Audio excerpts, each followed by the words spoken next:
Experience is actually very good. Lockdown के एकदम peak पे हमने शूट किया, लेकिन फिर भी इतना सीमलेस और स्मूथ था। हम कोल्हापुर गए थे शूट करने के लिए 2 हफ्ते के लिए, सारी परमिशंस लेके, इंश्योरेंस करा के, सबके टेस्ट्स करा के, मास्क पहन के। But it's been one of my best production experiences. मतलब प्रोडक्शन इतना अच्छा ख्याल रखा हमारा कि किसी को किसी चीज़ की प्रॉब्लम ना हो, सबकी अपनी स्पेस हो, सारे प्रिकॉशंस लिए गए हों। It was a brilliant experience. और हम इतने टाइम तक घर में बंधे हुए थे ना उस टाइम पे कि 2 हफ्ते कोल्हापुर में वाज लाइक गॉड सेंट, क्योंकि वहाँ इतनी ग्रीनरी है। सो it was brilliant. And plus, of course, working with such an amazing bunch of actors, Barun and Vidita, who've been in the industry for such a long time, उनके साथ काम करके बहुत ही अच्छा लगा. Like there was this very humble, very generous co-actors. और हमेशा मुझे सेट पे बहुत कंफर्टेबल फील कराया. विदिता तो मेरी सिस्टर जैसी हो गई एक्चुअली में रियल लाइफ में. तो इट वाज रियली ग्रेट. बिल्कुल, हमारी तो रोज़ ही बात होती रहती है, कोई ना कोई डायरेक्टर के साथ, विशाल सर के साथ, आलोक सर के साथ मैसेजेस और रिपोर्ट्स एक्सचेंज हो रही होती हैं और पोस्ट शेयर हो रही होती हैं. अभी हाल ही में फिल्म कंपेनियन ने रिपोर्ट डाली थी कि we were in the top 3 stream series of last week. So it was really great. सभी के साथ, कास्ट के साथ भी यही बातें चलती रहती हैं. जैसे कि मैंने बताया आपको, एक्सपीरियंस तो बहुत ही अच्छा था. Varun is also such a versatile actor. मतलब वो एक सीन से दूसरे सीन में आते थे और मुझे लगता था ये कोई अलग ही बंदा है, बिकॉज़ वो इतने ईज़िली अपने आप को, अपने लुक को ट्रांसफॉर्म कर लेते हैं, which was really amazing to see. क्योंकि फिज़िकली ही कोई अपने आप को इतना बदल ले, just by a little bit of change in their clothes and their body language. So it's something to learn from. बहुत ज़्यादा रिलीफ की फीलिंग थी. ऑनेस्टली मैं तो घर से बाहर निकल ही नहीं रही थी, प्रिकॉशंस के लिए. और एकदम से जाके खुले में, it was amazing. It was like a breath of fresh air. मतलब मैं उस पॉइंट पर पहुंच चुकी थी जहां मुझे लग रहा था कि मुझे बस अब निकलना है घर से. It was brilliant. कितना बिजी रहता है आपका? मैं एक्चुअली, आई वुड से मैं बहुत लकी हूँ, क्योंकि मैं लॉकडाउन के रहते रहते ही मैंने 3 projects back to back shoot करे हैं.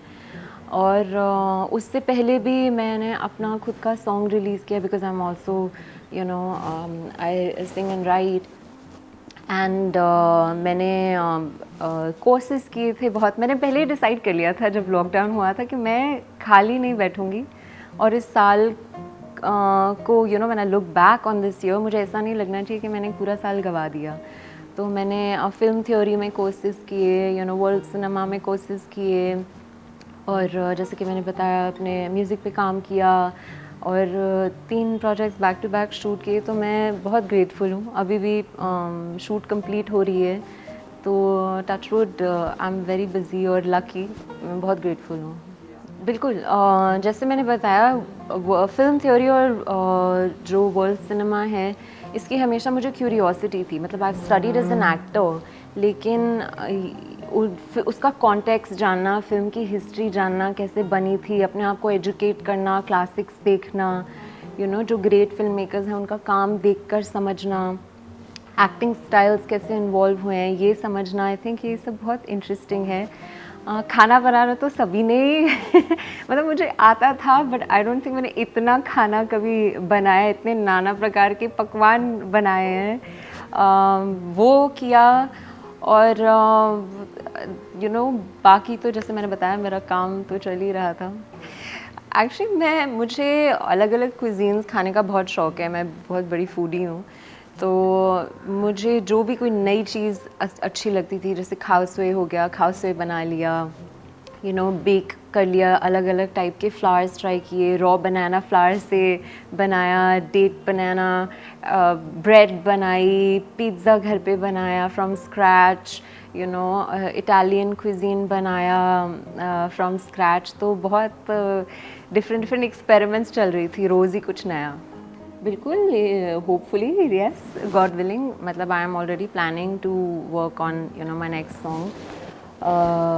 मेरे लिए म्यूज़िक सेल्फ एक्सप्रेशन है, तो आई राइट जब मुझे कुछ बहुत स्ट्रॉन्ग इमोशन आ रहा होता है या किसी चीज़ के बारे में मुझे बहुत स्ट्रॉन्ग फीलिंग आ रही होती है तो मैं लिखती हूँ।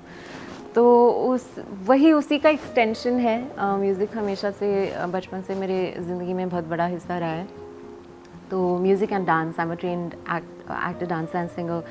तो बस आई थिंक ये सभी एक्सटेंशंस हैं एक दूसरे की। सेल्फ एक्सप्रेशन है, अपने आप को एक्सप्रेस करने के अलग अलग तरीके हैं। कोई डांस करके करता है, कोई एक्टिंग करके करता है, कोई सॉन्ग में करता है। तो या प्लान तो यही है कि अभी और म्यूज़िक बनता रहे।